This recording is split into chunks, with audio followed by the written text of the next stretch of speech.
Қырыққа келдім. Қу тіземді құшақтап әлі жүрмін. Сырықтай болған бойыма, алға ұмсынған кеудеме, дөп-дөңгелек бөксеме, қысқасы өзіме өзім риза болып, өмір сүріп төртінші ондықтың есігін қағып, өмірдің көбі кетіп аз қалғанын білмей де қалыппын ғой. Енді тағы 40 жасайды дейсің бе? Мен өзі қазір қызбын ба, әйелмін бе? Мен қызбын. Тәніме еркек қолы тимеген ұрғашымын. Әлсін-әлсін есінеп қойып елегізіп жатқан ол 40-тағы 40 қыз Орынкүл оңашада өзіне өзі есеп бере бастады. Көк шыбық кезінде біреуді жақсы көрді, бірақ ол бас бұрмай кетті. Өзі де наздана қарап, күлімсіреп сөйлегенде бері бұрылар ма еді. Бірақ бәрін сезіп біліп тұрып, еркек көрсе қара тастай қатытында қалатын. Алматыдағы дарынды балалар мектебінде оқып жүргенде 10-шы сыныпта бір оқушы бала ерінен шөп еткізіп сүйіп алды. Ернінің сол жері шоқ басқандай қыж-қыж қайнап көпке дейін өзіне өзі келе алмай жүрді. Содан кейін сол баланы жеп көріп кетті. Ол қазір атақты математик, атағы жер жарған академик. Қазір оның сурет бейнесін баспасөздерден көріп, тірі бейнесі теледидар мен интернеттен қылаң еткенде ернін шүйіріп, өшпенділікпен қарайды. Жанының бір бөлшегі солқылдап, тәнін арамдап кеткендей көрінеді. Менің қатарларым шетінен үйлі баранды, ол қыздарын аяқтандырып, ат ойлап той жасап жатыр.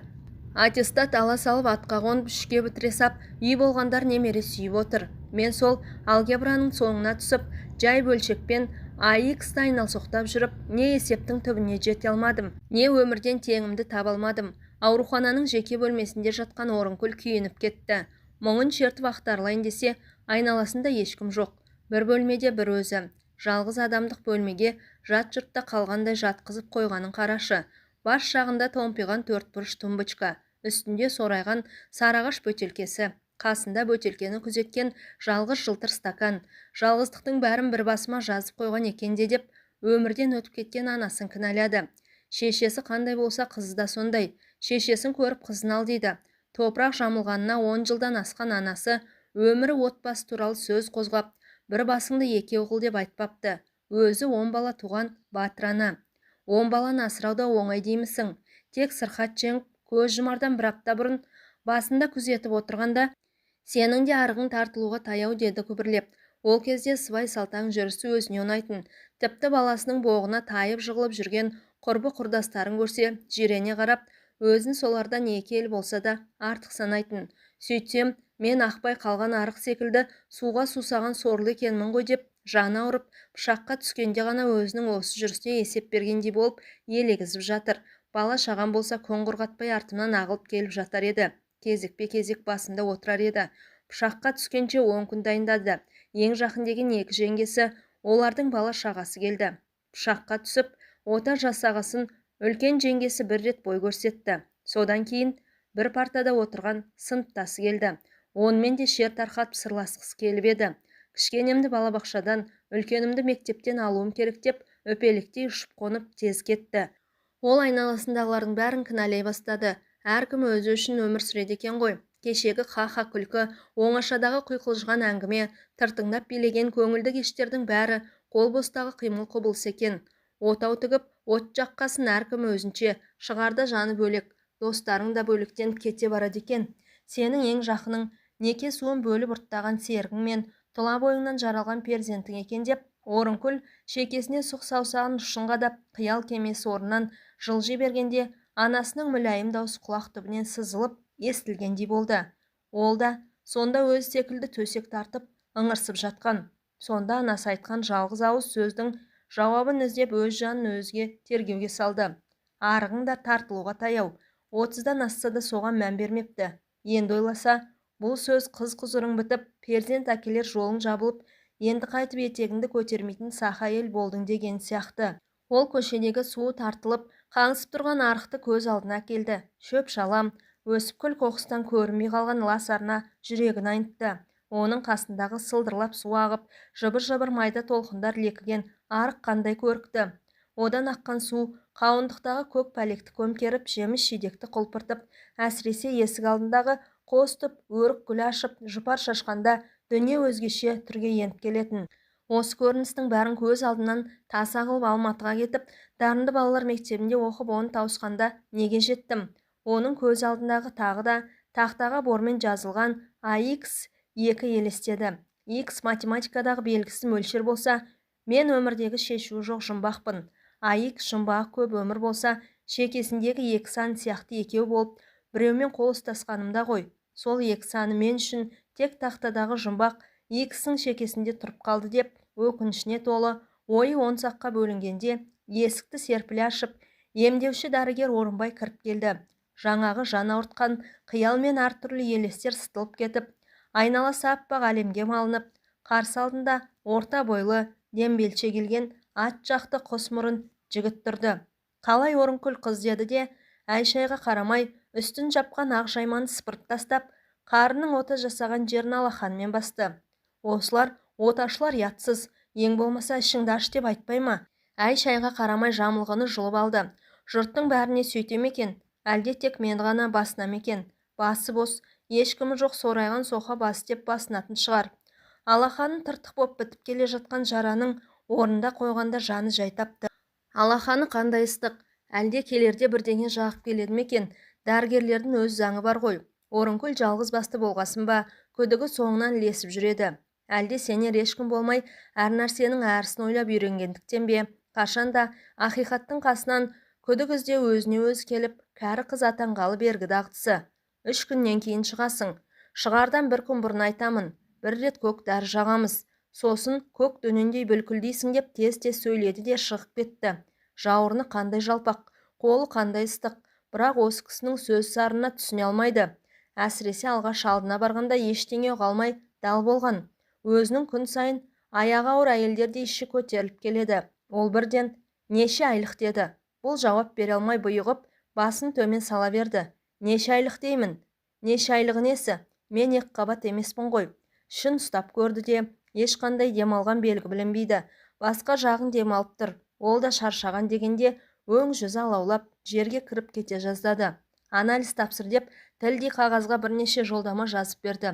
Соңынан рентгенге түстеп тағы да бір белінде қызыл жолағы бар айрықша қағазға шимайлап қолын қойды. Сөйтсе, бұл жатырды тексеретін ерекше жолдама екен. Бәрін бітіргесін қайтып кел. Шүпірлеген қағазды ұстап бөлмеден шықты. Қандай ұятсыз дөрекі адам деп жек көріп шыққанымен қазір ғана қасынан кеткенде шамалы тұра тұрғанда ғой деген бір әулекті сезім әуреге сала бастады. Сол кездері бетінен басып, ағаларының үйіне бара алмай қалды. Іші көтерілгенін көрген жұрт некесіз буаз болды деп біреуі болмағанмен, біреуі сайық-мазақ күлкіге салып, сан құбылтары сөзсіз.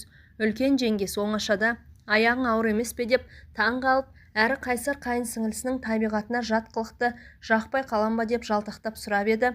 Жұрттың бәрі солай ойлайды. Білмеймін. Өзімнен өз көтеріліп барады деді төмен қарап. Содан жеңгесі аяқ астынан бәйек боп жан-жаққа телефон шалып, біреу арқылы осы дәрігерді тауып берді. Сол жол тілінен де қолынан да келетін жанашыр жеңгесіне наз айтты. Осы жасқа келгенше жігітің бар ма деп сұрамадың деді, жанарын төңкере қалап. Ол болса, қыз-ау, сені туған сіңілімдей көрдім. Көбіне Алматыда жүрдің. Жігіт деген ас түсіңе түсіп жүрген жоқ па? Айтпады дейсің. Апам ғой бізді осылай артық сөз айтпауға үйреткен деп, қайын-енесін кінәлап, сөйлегенде сөз алдында аузы ауыр көзімен томаға тұйық отыратын анасы көлең етті. Содан аты жөні жазылған қағазды қолына ұстатып алабұртып көргенде адамды осы оташы Орынбай Айтуаров еді. Жұрттың бәрі қолы жеңілдеп кәсіби шеберлігіне тәнті екен. Тіпті ауруханада жатып 10 күнде байқағаны, осындағы төмен етектілердің бәрі оны көрсе басын иіп бәйек бола қалады. Ақжелең жамылған кәсіби дәрігердің де, инесін денеңе қадап, дәріт қытқан медбикелердің де бұл дегеніне ерекше бір ынтық сезіммен елпелектеп қалады. Тіпті еден жуушы ең төменгі қызметкерлер де қарап жүрмей, қызыл ернін жыбырлатып іштей қызыққан көңілдерін білдіріп жүреді. Оның адами қасиеттерін, пышақты бағындырған кәсіби шеберлігін бәрі мойындап, бір-біріне жарыс айтқанда ауыздарынан су тамады. Орынкүлге жасаған жақсылығы да бір басына жетіп артылады. Ешқандай дәрі сатып алған жоқ. Әйтпесе кісі жанынан басқаның бәрі, сатулы заманда дәрі-дәрмектің бәрі аурудың мойнында, бала шағасының аузынан жырып, шыбын жан үшін шырылдап шипа іздегендер қаншама. Өзін неге жеке бөлмеге жатқызды? Соны бір сұрағысы келіп еді, аузын аша алмады. Әлгінде көз алдын әртүрлі елес торлап, анасының сөз құлағына естіліп, көңілі алабұртып жатқанда, кіріп келгенде де қызыл тілдің ұшына сауал үйіріле берді. Жалғыздығым аздаяқ, неге жалғыз жатқыздыңыз деп, қайсар көңілмен наз айтқысы келгенде, көрген түсте сытылып есіктен шыға берді. Қырықтағы қыз осы бір қолы жеңіл болғанмен, аузы ластау, еркектің құрашиын болса да қасында тұра бергенін қалайтын сияқты. Тіпті қазір көңілі әрі-сәрі болып жатқанда тағы бір кіріп келсе ғой, қалай сөйлесе де көтерер едім деп, жақындағы адамды алыстағы сағынышындай бір көруді армандап жатыр. Маған ақ жақсылық жасаған жоқ. Соның бәрі жеңгем арқылы болса да. Ота жасағасын бір күннен кейін саған витамин жеу керек деп 3 қызыл алма мен 3 лимон салынған жылтыр дорбаны салбыратып ұстап кеп бас жағына қоя салды. Кешеге дейін бас жағындағы жеміске қараған да жоқ. Жалпы тіл үйірген тәттіні о баста жей алмайды. Жұрт қауым мен қарбыздың үстіне түсіп, тамсанып жатқанда бұл бір тірлік, жеп тойдым деп аузы басын сүрте бастайтын. Өмірде соншама тойымды боп жаралғанына дәл қазірде біреуді кінәлағысы келіп, қолын созып томпиған тумбочканы ашып, бір алманы саусағына іліктіріп, бас жағындағы ақ сүлгімен сүрте сап, қырт еткізіп, ақ тістерімен қыршып алды. Қандай тәтті! Неге алмай жемей жүргенмін? Алматыда дарынды балалар мектебінде оқып жүргенде алма жинауға апаратын.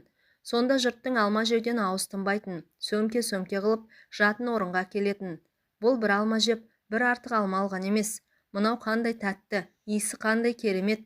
Дөп-дөңгелек апорт лезде таусылып қап, томпиған тумбочкаға жылтыр қалтаға тағы да қол созып еді, сырты бүдір-бүдір боп лимон ілікті. Лимон қышқыл, оны шаймен ішемін.